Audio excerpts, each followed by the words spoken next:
Зээ оригдож богдсон 20 оны 2 дахь бичлэг эхлэхэд бэлэн боллоо.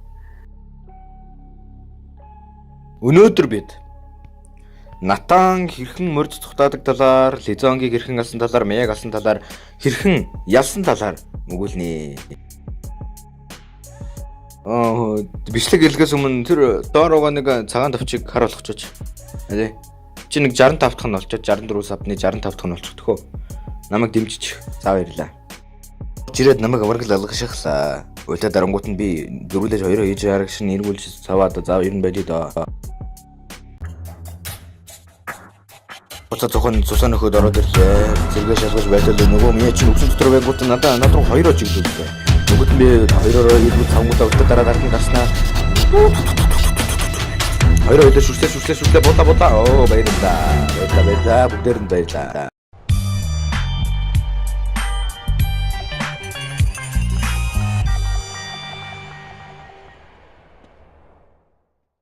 Дэризла тэр дээр хөөгдөж явна. Тэнгүүд би Дэризлагийн өмнөөс нь очиод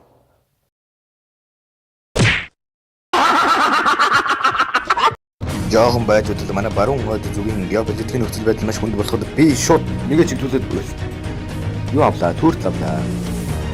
Дэризлаг бараг ална гэсэн чинь Лизон гүлэг араас нь орж би цаашаа цутаад алга боллоо.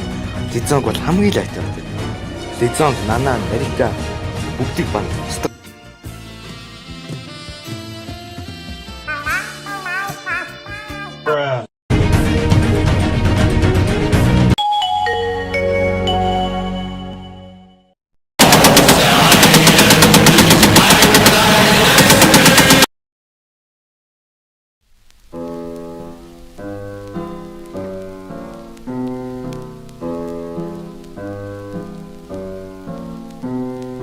Темная ночь, только пули свистят по степи, только ветер гудит в проводах, тускло звезды мерцают.